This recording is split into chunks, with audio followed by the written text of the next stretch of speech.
Hello అండి, good morning. ఈ sweet పెళ్ళిళ్ళలోని అన్ని శుభకార్యాల్లోని భోజనాల మీద వేస్తారండి, చాలా బాగుంటుంది. ఇదిగోండి ఇప్పుడు మనం తయారు చేసుకొచ్చి ఇదిగో కప్పు వేస్తున్నాను. ఇది లైట్గా సన్న సెగ మీద పెట్టి వేయించుకోవాలి. ఇలా సన్న సెగ మీద ఓపికగా వేయించుకోవాలన్నమాట. ఇలా సన్న సెగ మీద ఇలా నెమ్మదిగా వేయించుకుంటూ ఉండాలని చాలా ఓపికగా, లేకపోతే మాడిపోద్ది. లోపల దాకా వేగుతుంది అన్నమాట. గోల్డ్ కలర్ వచ్చే వరకు వేయించుకోవాలి.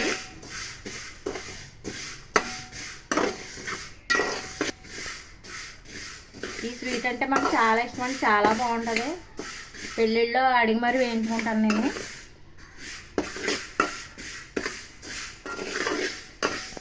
చూడండి కలర్ ఎంత బాగా వేగిందో. ఇంకొంచెం అయితే సరిపోతుంది.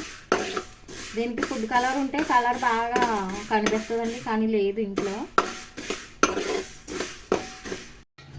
చూడండి బాగా రోస్ట్ అయిపోయింది. ఇంకా వేరే గిన్నెలో తీసుకోవచ్చు.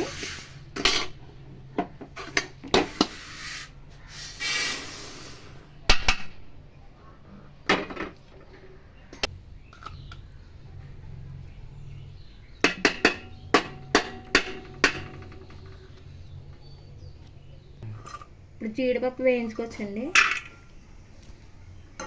ఇంకా మన దగ్గర డ్రై ఫ్రూట్స్ ఉంటే వేసుకోవచ్చు, నా దగ్గర లేవు, ఇవే ఉన్నాయి, ఇవే వేస్తాను. జీడిపప్పు వేగిపోయిందని తీసేస్తున్నాను దీనిలోకి.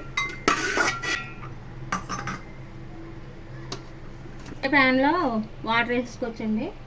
ఒక కప్ తీసుకున్నాం కదా, 2 కప్పులు వాటర్ వేస్తున్నాను.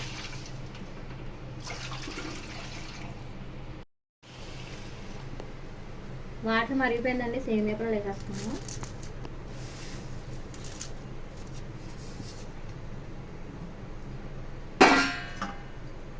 ఒకసారి తిప్పేసుకుని మూత పెట్టేసి వదిలేద్దాము, ఉడికిపోద్ది.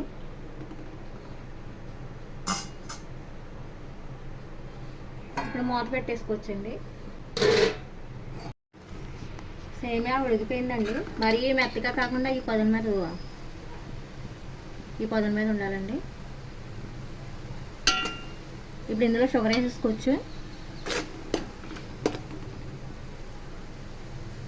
షుగర్ ఎక్కువ వద్దు అనుకున్న వాళ్ళు తగ్గించేసుకోవచ్చండి.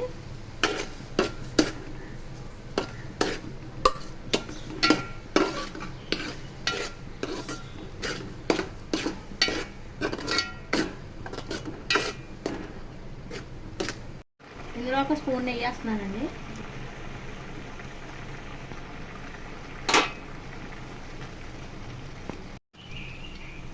యాలకులు కూడా వేద్దామండి. ఇందులో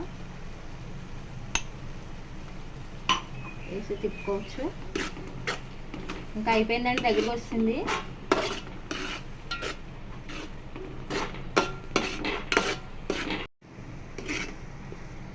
స్మెల్ అయితే అద్దరిపోతుందండి, చాలా మంచి వాసన వచ్చేస్తుంది, కేకలా ఉంది.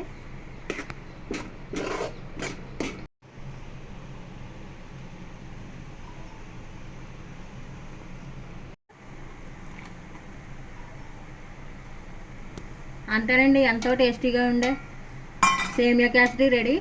మీరు కూడా ట్రై చేయండి. మీకు నచ్చితే ఎలా ఉందో మాకు కామెంట్ చేయండి. అలాగే లైక్ చేయండి, షేర్ చేయండి, సబ్స్క్రైబ్ చేయండి. Thank you for watching.